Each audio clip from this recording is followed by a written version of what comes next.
नमस्कार। मैं वीके शास्त्री अपने चैनल के माध्यम से आप सभी दर्शकों का बहुत बहुत स्वागत करता हूं। 30 अक्टूबर 2023 प्रातः 10:32 पर दैत्यों के सेनापति राहु राशि परिवर्तन करेंगे और पूरे 18 माह के लिए देवगुरु की राशि मीन राशि में गोचर करेंगे और 18 मई 2025 तक मीन राशि में ही गोचर करेंगे। राहु का ये राशि परिवर्तन इस बार विशेष महत्व का है क्योंकि अभी तक राहु का गोचर अपने प्रबल शत्रु मंगल की राशि में था और अब राहु का गोचर देवगुरु बृहस्पति की राशि में होगा और इस गोचर काल में राहु और गुरु में तात्कालिक मैत्री की स्थिति भी बनेगी। इसलिए ये गोचर आपके लिए विशेष फल प्रदायक होगा। इस गोचर काल में 3 महत्वपूर्ण घटनाएं घटित होंगी। पहला, देवगुरु बृहस्पति राहु के अशुभ प्रभाव से मुक्त हो जाएंगे, चांडाल दोष समाप्त होगा। दूसरा, राहु भी शनि की तीसरी दृष्टि के प्रभाव से मुक्त होंगे। शनि के प्रभाव से राहु के शुभ फलों में जो कमी आई थी वो दूर होगी और राहु शुभ फल प्रदान करेंगे। और तीसरी बात यह है कि राहु और गुरु की तात्कालिक मैत्री का लाभ आपको प्राप्त होगा। इन 18 माह में राहु 30 अक्टूबर से 8 जुलाई 24 तक रेवती नक्षत्र में गोचर करेंगे और रेवती नक्षत्र बुध का नक्षत्र है और बुध राहु के मित्र हैं। 8 जुलाई 2024 से 16 मार्च 2025 तक राहु पूर्वा भाद्रपद नक्षत्र में गोचर करेंगे जो कि शनि का नक्षत्र है और शनि भी राहु के मित्र हैं। और इसके बाद अंतिम 2 माह देवगुरु बृहस्पति के नक्षत्र पूर्वा भाद्रपद में गोचर करेंगे और इस तरह से राशि के आधार पर भी और नक्षत्र के आधार पर भी राहु का गोचर अत्यंत शुभ होने जा रहा है। तो बात करेंगे तुला राशि के जातकों पर राहु के राशि परिवर्तन का क्या प्रभाव पड़ेगा, लेकिन उससे पहले हम ये समझेंगे कि राहु क्या हैं, राहु कैसे कार्य करते हैं और राहु का प्रभाव क्या होता है। ये विश्लेषण आपकी चंद्र राशि के आधार पर किया जा रहा है और वीडियो के अंत में मैं आपको राहु के उपाय भी बताऊंगा। राहु को ज्योतिष शास्त्र में दैत्यों के सेनापति की संज्ञा दी गई है और हमारे जीवन की 60 to 70% समस्याओं का कारण राहु ही होते हैं। लेकिन आज के समय में राहु ही हमें वो सब कुछ दे सकते हैं जो हम पाना चाहते हैं, क्योंकि कलयुग के किंग हैं राहु। राहु एक ऐसा ग्रह है जो अचानक से विपरीत दिशा से एक्टिवेट होकर कार्य करने लगता है। आपका कोई काम काफ़ी दिनों से नहीं हो पा रहा था, अचानक से राहु की अंतर्दशा या प्रत्यंतर दशा शुरू हुई, आपका वो काम एकदम से पूरा हो गया। राहु के भीतर अतीन्द्रिय शक्ति है और उसमें हर तरह के षड्यंत्र को समझने की क्षमता है, उससे निपटने की भी क्षमता है राहु में। राहु विदेश के भी कारक हैं और इसलिए जिनकी कुंडली में राहु अच्छा होता है वो विदेश जाते हैं, विदेश में बहुत अच्छा धन अर्जित करते हैं। आज की डेट में राहु, केतु, शनि और मंगल जिन्हें पाप ग्रह की संज्ञा दी गई है वही हमें जीवन में ऊपर उठाते हैं, धन वैभव देते हैं, मान सम्मान देते हैं और हर तरह का सुख भी देते हैं। इसलिए जब भी मनुष्य के जीवन में राहु की महादशा या अंतर्दशा शुरू हो उस समय व्यक्ति को विशेष सावधानी बरतनी चाहिए, राहु का निरंतर उपाय करते रहना चाहिए ताकि राहु के शुभ फल प्राप्त हो सके। लेकिन यही राहु अगर कुंडली में अशुभ हुए तो तरह तरह के कष्ट देते हैं, बनते बनते काम बिगड़ जाते हैं। तो कैसे पहचाने कि कुंडली में राहु हमें अशुभ फल प्रदान कर रहे हैं, क्योंकि हर व्यक्ति तो ज्योतिष का ज्ञाता होता नहीं है। तो कैसे पता लगेगा कि राहु हमारी कुंडली में हमें अशुभ फल दे रहे हैं। देखिए, कुछ लक्षण मैं आपको बता रहा हूँ। अगर राहु खराब हों तो सबसे पहले तो हमारी मानसिकता को खराब कर देते हैं। मन में लगातार नेगेटिव फीलिंग्स आती हैं। एक अनजाना सा भय हमेशा बना रहता है। राहु हमारी सोच को नेगेटिव कर देते हैं। हमें ये लगता है कि हम जीवन में कुछ कर ही नहीं सकते। मन में भ्रम की स्थिति पैदा होती है और हम रस्सी को भी सांप समझकर उससे डरते रहते हैं। अगर आपके साथ लगातार चीटिंग हो रही हो, लगातार धोखा मिल रहा हो, सरकार से जुड़े कार्यों में लगातार असफलता मिल रही हो, किसी भी काम में मन ना लग रहा हो, अचानक से अशुभ घटनाएं आपके जीवन में घटित होने लगें, तो आप ये समझ जाइए कि राहु आपके जीवन में खराब फल दे रहे हैं और तुरंत राहु का उपाय कीजिए। इसके अलावा राहु खराब हो तो घर में कबाड़ जमा होने लगता है, खास करके इलेक्ट्रिक आइटम्स का कबाड़। राहु पारिवारिक जीवन को खराब कर देते हैं, पति पत्नी के संबंध खराब कर देते हैं, आपस में भ्रम और गलतफहमी की स्थिति भी बना देते हैं। राहु शुभ कब होता है, अब ये भी समझ लें। जब कुंडली में केंद्र के भाव या त्रिकोण के भाव में गोचर करें और अकेले गोचर करें। केंद्र के भाव 1, 4, 7 दशम भाव को विष्णु स्थान कहा जाता है। पंचम और नवम भाव को लक्ष्मी स्थान कहा जाता है। और अगर राहु इन भाव में अकेला ही गोचर करे तो राहु अपनी महादशा, अंतर्दशा या प्रत्यंतर दशा के दौरान अत्यंत शुभ फल प्रदान करेंगे और आपको रंक से राजा भी बना देंगे। लेकिन ध्यान दीजिएगा कि अगर राहु के साथ त्रिषडाय भाव के स्वामियों की युति बन जाए, यानी राहु के साथ तीसरे भाव, छठे भाव या 11वें भाव के स्वामी आकर के बैठ जाएं, तो ये जिस भाव में गोचर कर रहे हैं उस भाव के अशुभ फल आपको प्राप्त होंगे। लेकिन ध्यान दीजिएगा, कुंडली का दशम भाव इसका अपवाद है। दशम भाव में राहु हो और उनके साथ त्रिषडाय भाव के स्वामी भी बैठे हों, तब भी राहु शुभ फल ही देगा। तो इसी आधार पर विश्लेषण करेंगे कि अलग अलग राशि के जातकों को महाबली राहु क्या फल प्रदान करेंगे। तो यह है तुला राशि के जातकों की कुंडली। आपके लग्न के स्वामी हैं दैत्य गुरु शुक्र, और शुक्र शनि के भी मित्र हैं, राहु के भी मित्र हैं। राहु का गोचर आपकी कुंडली के छठे भाव में होगा 30 अक्टूबर को। शनि गोचर कर रहे हैं कुंडली के पंचम भाव में और देवगुरु कुंडली के सप्तम भाव में गोचर कर रहे हैं।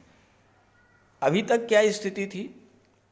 अभी तक जो पिछले 18 माह से स्थिति बन रही थी उसमें राहु सप्तम भाव में गोचर कर रहे थे।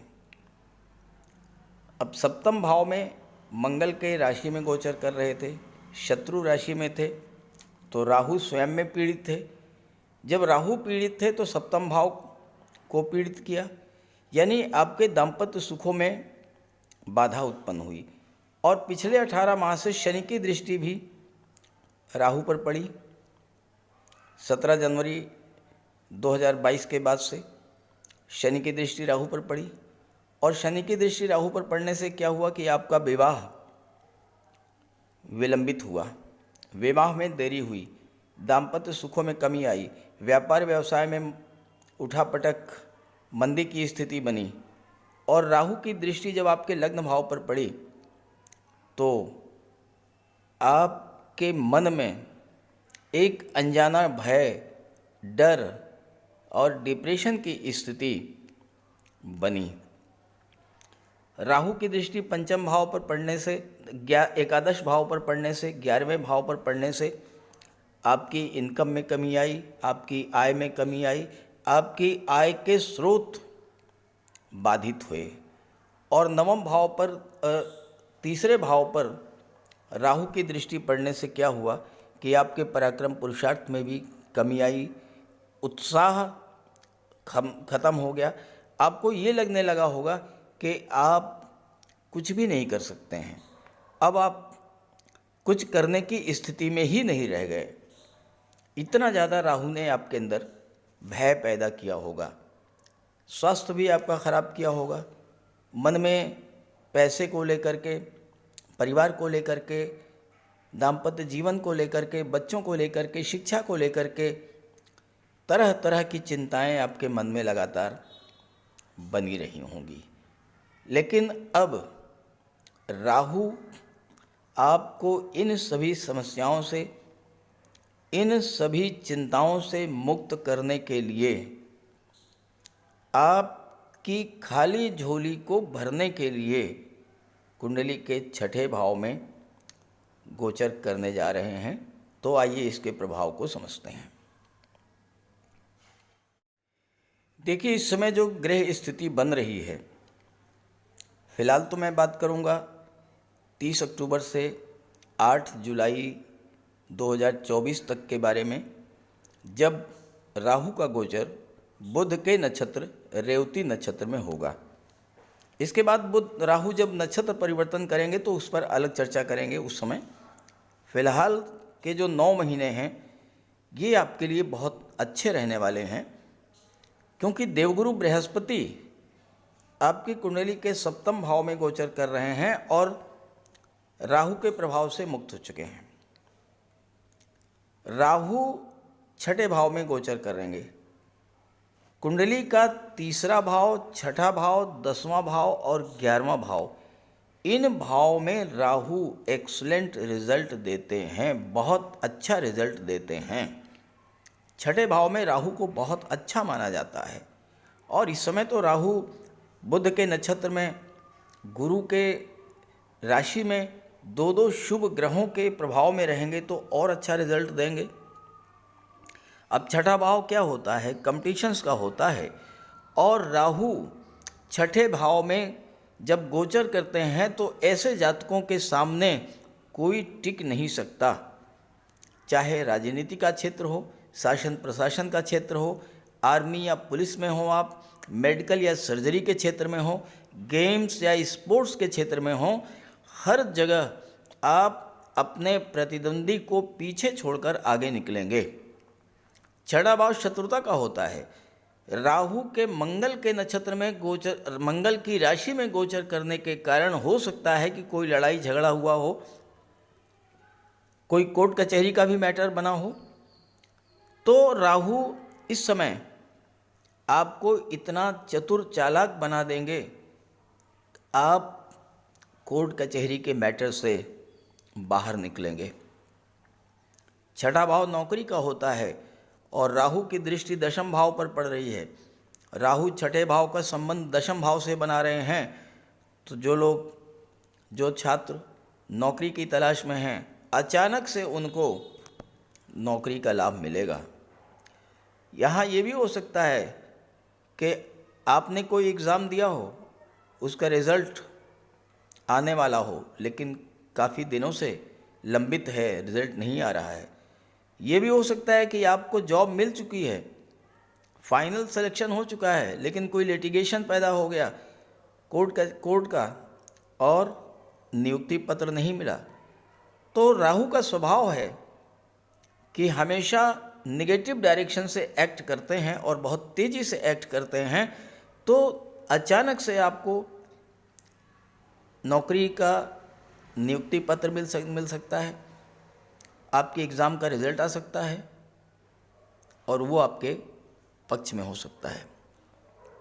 इस गोचर काल में आप चाहे मेडिकल क्षेत्र में हो, चाहे टेक्निकल फील्ड में हो, चाहे आईटी सेक्टर में हो या राजनीति के क्षेत्र में हो, चूँकि राहु विदेश के कारक होते हैं और राहु की दृष्टि भी विदेश भाव पर पड़ रही है, तो आपको विदेश से जोड़ देंगे और विदेशों से आपको लाभ दिलाएंगे। छठा भाव कर्ज का होता है और यहाँ पर अगर आप पुराने कर्ज को लेकर परेशान थे तो आपको कर्ज से भी मुक्ति दिलाएंगे राहु। बैंक से लोन आप लेना चाहते थे, नहीं मिल पा रहा था, अचानक से आपको बैंक लोन मिल जाएगा। राहु आपकी महत्वाकांक्षाओं को, एम्बिशंस को बढ़ा देंगे और आप अपने व्यापार व्यवसाय का विस्तार करने के लिए अगर लोन लेना चाहते थे तो आपको लोन भी मिल जाएगा। छठा भाव ननिहाल पक्ष को शो करता है और आपको अपने ननिहाल पक्ष से भी सपोर्ट मिलेगा। राहु आपकी इंट्यूशन पावर को भी बढ़ाएंगे और अगर आप किसी भी समस्या, किसी भी मुसीबत में हैं तो कहीं न कहीं से आपको ऐसी सपोर्ट मिल जाएगी, आप उस समस्या से बाहर आ जाएंगे। राहु की दृष्टि दशम भाव पर पड़ेगी और दशम भाव पर राहु की दृष्टि का प्रभाव ये होगा कि आपके कार्य क्षेत्र में बहुत बड़ा परिवर्तन देखने को मिलेगा। आपके कार्यों में जो बाधाएं आ गई थी, कार्यों में जो रुकावटें आई थी, आपके जो कार्य अधूरे पड़े हुए थे, वो सभी कार्य आपके पूरे होना शुरू हो जाएंगे, क्योंकि मंगल के राशि में गोचर करने के कारण कार्य क्षेत्र पर बिला वजह का तनाव, मतभेद की स्थितियां बनी थीं, कार्य में बाधाएं आई थीं, वो सब समाप्त होंगी। राहु का गोचर गुरु की राशि में है। गुरु ज्ञान, बुद्धि, विवेक के कारक हैं। आपके मन में जो एक अनजाना भय, डर, डिप्रेशन की स्थिति बनी हुई थी वो समाप्त होगी। आप चीज़ों को, घटनाओं को जो अभी तक घटित हुई हैं उनकी एनालिसिस करने में करके ये समझ पाएंगे कि आखिर कमी कहाँ थी।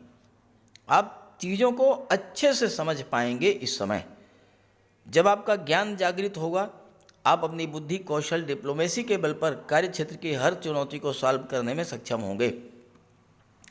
बॉस और सीनियर्स का सहयोग भी आपको मिलेगा। गवर्नमेंट जॉब में हैं तो अचानक से आपका प्रमोशन भी हो सकता है। अगर आप राहु के पिछले गोचर काल में बिल्कुल निराश हो चुके थे, आपको ये लगता था कि सब कुछ समाप्त हो गया है, अब आप कुछ कर ही नहीं पाएंगे, तो आपकी ये समस्या, ये नेगेटिव सोच भी समाप्त खत्म होगी। राहु का गुरु की राशि में गोचर करना, बुध के नक्षत्र में गोचर करना आपके अंदर की समझ को बेहतर बनाएगा। आपके अंदर एक नई ऊर्जा का संचार होगा और बुध चूंकि व्यापार के कारक हैं, बिजनेस ग्रोथ देखने को मिलेगी। व्यापार का विस्तार आप विदेश तक करेंगे। राहु की सप्तम दृष्टि कुंडली के 12वें भाव पर पड़ेगी। 12वें भाव में कन्या राशि है। कन्या राशि बुध की राशि है। अब देखिए, बुध के नक्षत्र में गोचर कर रहे हैं, बुध की राशि पर दृष्टि डालेंगे। राहु विदेश के कारक होते हैं, विदेश भाव पर दृष्टि डालेंगे। विदेश संबंधी जो भी समस्या आपके जीवन में चली आ रही थी पिछले 18 माह से, वो समस्याएं समाप्त होंगी। अचानक विदेश जाने का योग बन जाएगा। विदेश संबंधी कार्यों में जो बाधा थी वो दूर होगी। बुध नवम के भी स्वामी हैं। नवम भाव उच्च शिक्षा का है। उच्च शिक्षा का संबंध विदेश से बनेगा तो उच्च शिक्षा के लिए आप विदेश भी जा सकते हैं। और चूंकि बुध के नक्षत्र में हैं, बुध भाग्य भाव के भी स्वामी हैं, भाग्य का भी आपको साथ मिलेगा। खास करके आप मेडिकल के क्षेत्र में, टेक्निकल फील्ड में उच्च शिक्षा के लिए विदेश जाना चाहते थे तो बहुत अच्छा योग बनेगा। 12वां भाव खर्चों का हो, तो ये खर्चे आप निवेश के रूप में भी कर सकते हैं। और दूसरी बात यह है कि ये जो आपके खर्चे हैं ये अच्छे कार्यों पर खर्च होंगे और धन भी आपको राहु ही प्रदान करेंगे। 12वां भाव धर्म, अध्यात्म और मोक्ष का होता है। देखिए, राहु की दृष्टि जो है वो धन के भाव पर पड़ रही है, इसलिए मैंने कहा कि राहु धन भी आपको राहु ही प्रदान करेंगे। 12वां भाव जो है धर्म, अध्यात्म, मोक्ष का होता है। हालांकि राहु का धर्म, अध्यात्म से दूर दूर तक कोई संबंध नहीं है, लेकिन गुरु की राशि में है और गुरु धर्म सत्कर्म के कारक हैं, तो आपका झुकाव धर्म कर्म में, अध्यात्म में बढ़ेगा। ईश्वर में आपकी आस्था बढ़ेगी। राहु जिस भाव पर दृष्टि डालते हैं उस भाव की चीज़ों से लगाव बढ़ा देते हैं, तो धर्म में आपकी रुचि बढ़ेगी, पूजा पाठ में रुचि बढ़ेगी, दान पुण्य में आपकी रुचि बढ़ेगी और इन सब चीज़ों का आपको बहुत बड़ा लाभ मिलेगा। राहु में अतीन्द्रिय शक्ति होती है। राहु आपकी आंतरिक शक्तियों को जागृत करेंगे, आपके अंदर की क्षमता डेवलप करेंगे कि क्या सही है क्या गलत है ये आप समझ पाएंगे और जब ये आप डिसाइड कर पाएंगे तो फिर इसका आपको लाभ मिलेगा। गुरु के प्रभाव से आप पर ईश्वर की कृपा भी बरसेगी, ज्ञान बुद्धि विवेक जागृत होगा और आप जो भी फैसले लेंगे वो सभी फैसले सही होंगे। राहु की नवम दृष्टि पड़ेगी कुंडली के धन के भाव पर और धन का भाव ऐसा है जिस पर शनि की भी दृष्टि पड़ रही है। शनि की दशम दृष्टि, राहु की नवम दृष्टि कुंडली के धन के भाव पर पड़ेगा। तो राहु आपकी धन संबंधी समस्याएं जो लंबे समय से आपको परेशान कर रही थीं, उन समस्याओं को दूर करेंगे। राहु का गोचर गुरु की राशि में है और गुरु धन के कारक होते हैं और राहु भी धन प्रदान करते हैं, तो आपकी धन संबंधी समस्याएं दूर होंगी। राहु आपको इतना चतुर चालाक बना देंगे कि आप हर तरह की फिजूल खर्ची को कैसे रोकें, इस बात पर फोकस करें। अब देखिए, धन के कारक गुरु हैं और गुरु की दृष्टि जो है वो एकादश भाव पर पड़ रही है, लाभ के भाव पर और आपके लग्न भाव पर। तो सीधी सी बात है, आपका संबंध लाभ भाव से बना देंगे तो आपको हर तरह का लाभ आपको मिलेगा। धन के जो स्रोत बंद हो गए थे वो फिर से शुरू होंगे। आपका पैसा जो इधर उधर फैला हुआ था, किसी को आपने लोन दिया था, गवर्नमेंट के पास आपका पैसा रुका हुआ था, आपके मित्रों संबंधियों के पास आपका धन था, वो सब पैसा अब वापस आना शुरू हो जाएगा और राहु आपको धीरे धीरे महाधनी बना देंगे। बुध के नक्षत्र में राहु का गोचर है और बुध शेयर मार्केट के कारक हैं, व्यापार के कारक हैं, तो शेयर मार्केट और व्यापार से आपको धन की प्राप्ति होगी। हालांकि शेयर मार्केट में निवेश करने से पूर्व किसी एक्सपर्ट की राय ले लीजिएगा। दूसरा भाव परिवार का होता था। राहु मंगल की राशि में है, दूसरे भाव के स्वामी भी मंगल हैं। मंगल की राशि में गोचर करने के कारण परिवार में विवाद की स्थिति बनी होगी, तो वो अब समाप्त होगी। परिवार का सहयोग मिलेगा और परिवार के सहयोग से आप धन अर्जित करेंगे। दूसरा भाव वाणी का होता है। बुध वाणी और बुद्धि के कारक होते हैं, तो आप अपनी बुद्धि बल, चतुराई और स्किल कौशल के आधार पर धन अर्जित करेंगे। बुध के नक्षत्र में गोचर करते हुए राहु आपको मनी माइंडेड बना देंगे। एक एक पैसा खर्च करने से पहले आप कई बार सोचेंगे। हालांकि लोग आपको कंजूस कह सकते हैं, लेकिन कोई फर्क नहीं पड़ता, धन तो संचित होगा। आपके अंदर बचत की जो आदत राहु के प्रभाव से बनेगी वो आपको धीरे धीरे धनवान और महाधनी बना देगी, क्योंकि राहु जिस भाव में गोचर करते हैं उस भाव का विस्तार करते हैं। राहु बुध दोनों ही शेयर मार्केट के कारक हैं। शेयर से, लॉटरी से, आपके निवेश से धन की प्राप्ति होगी। तो इस तरह से तुला राशि के जातकों के लिए राहु का ये गोचर बहुत ही शुभ फल देने वाला होगा। इस वीडियो में अभी केवल बुध के नक्षत्र पर चर्चा की गई है 8 जुलाई 2024 तक। उसके बाद जब नक्षत्र परिवर्तन करेंगे तो फिर दोबारा एक अलग वीडियो आपके सामने लेकर आऊँगा। अब एक बात का ध्यान रखें कि अगर आपके जीवन में राहु की महादशा, अंतर्दशा या प्रत्यंतर दशा गतिमान हो, या आपकी जन्म कुंडली में राहु कमज़ोर हों, अशुभ भाव में हों, अशुभ ग्रहों से, पाप ग्रहों से दृष्ट हों, तो ऐसे में आप राहु का उपाय अवश्य कीजिएगा। बात कर लेते हैं उपायों पर।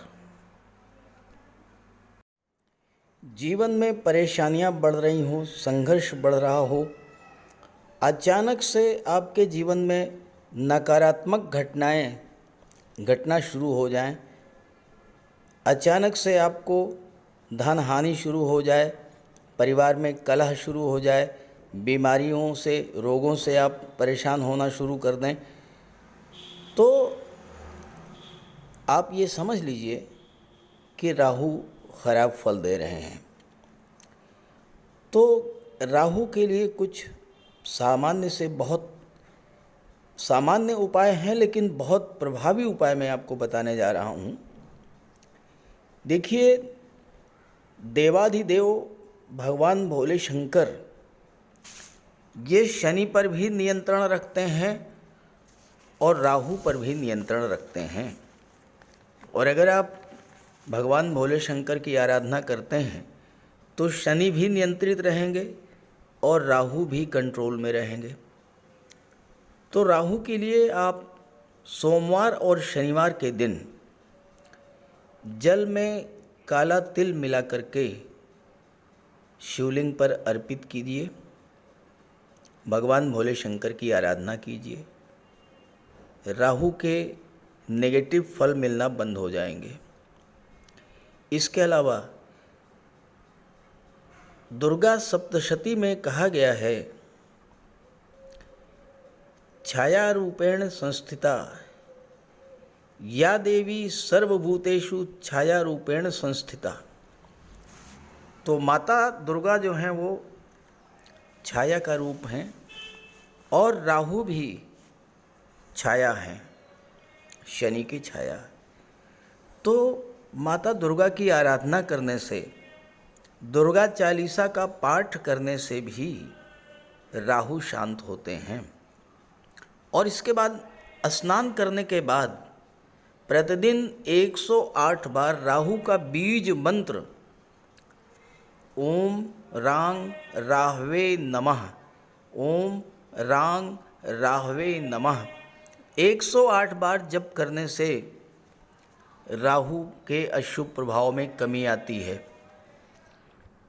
स्नान करने के जल में कुश डालकर स्नान करने से भी राहु नियंत्रित होते हैं।